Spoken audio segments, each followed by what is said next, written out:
As long as I was clothed in my right mind, I don't have to have $10 million. I may not ever get a Jaguar again. I don't know.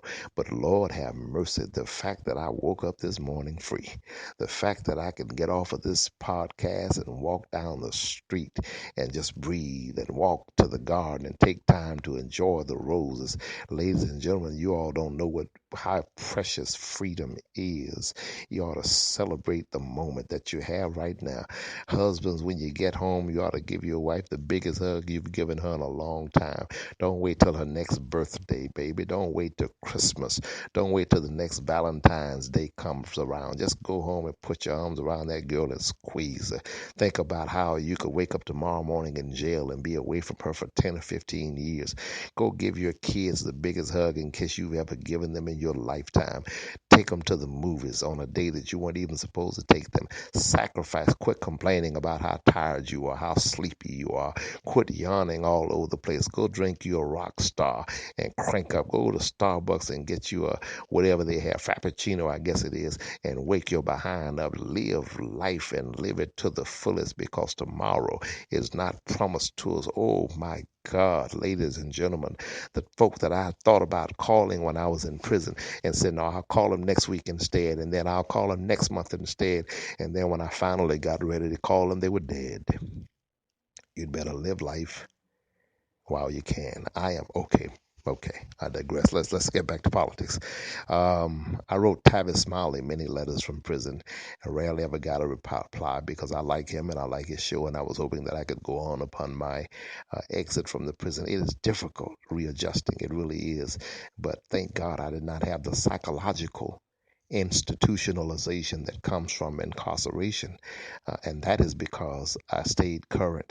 I always kept my eyes and head and ideas in the news and in books that I was reading and in books that I was writing and missives that I was writing. I remained, listen, Reuben Hurricane Carter said, when the prisoners awake, I will sleep. When they are asleep, I will wake. You understand? I want nothing to do with the prison because it is a rattlesnake. It destroys any and everything that comes in contact with it.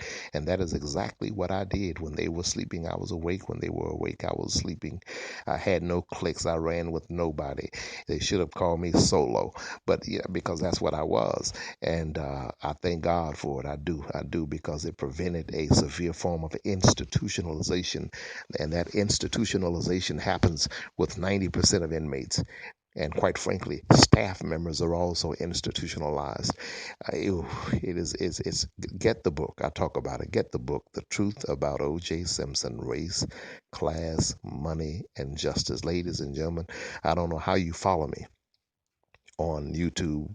I don't know how you subscribe to this, but I want you to subscribe to this. Follow us, because if you want us to go to places like iHeartRadio, etc., we're going to have a certain amount of clients, a certain amount of people who are subscribing. Tell everybody you know about this show. Sherman D. Banning, fight to make a difference. Listen, register to vote. If you have not registered yet, please register. Reverend Hosea Williams used to always say, if you don't vote, you don't count. Vote as you please, but please vote. Go register to vote. Left and right, I want everybody registering to vote. I want to start a literacy campaign. I want to get folk back to reading, and I want folk who don't read at the proper level to read. We need to applaud our kids when they read books, newspapers, magazines, nonfiction, fiction, self-help, motivation, because reading keeps them away from violence. Reading keeps them away from guns. You want gunshots, or you want them to learn? When they read and when they learn and when they do well in school, we ought to celebrate that. We ought to give them the paparazzi treatment when our kids do well in school, when they learn to read, when they learn to write, when they learn to count, learn to think, when they get ideas and learn the power and the importance of ideas. We've got to teach them that they can open up a cell phone and start a business. We got to teach them that time is running out, that it's time, that the way to get out of the hood is to get into school. Get in, and get an education.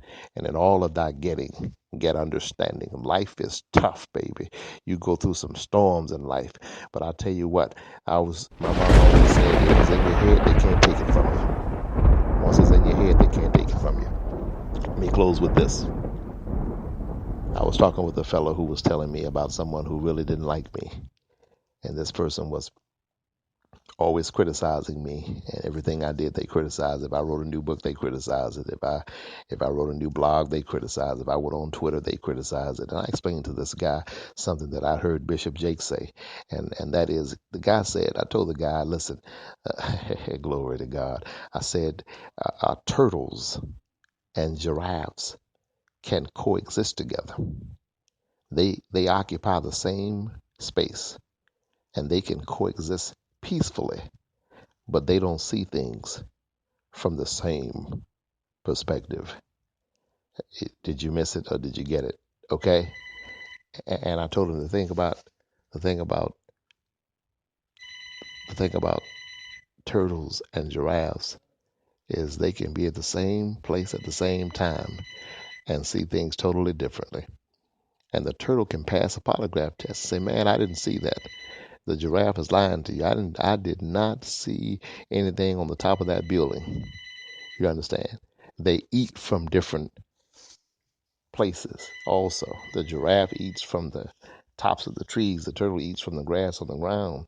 They do not see things the same way, and they will coexist peacefully as long as the giraffe does not start taking advice from the turtle. If the giraffe starts taking advice from the turtle, the giraffe is in trouble.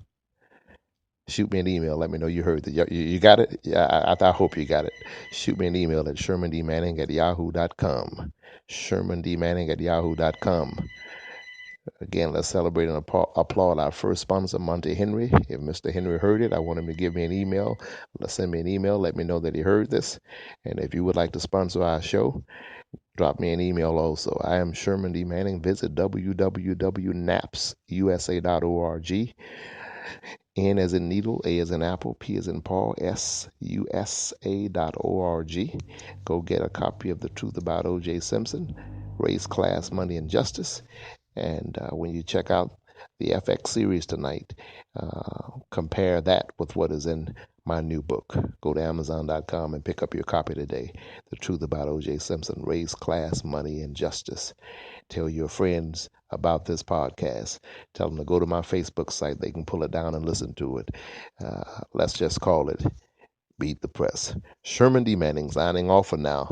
Thank you very kindly. I'll talk to you later. Remember, keep hope alive. I'm Sherman D. Manning.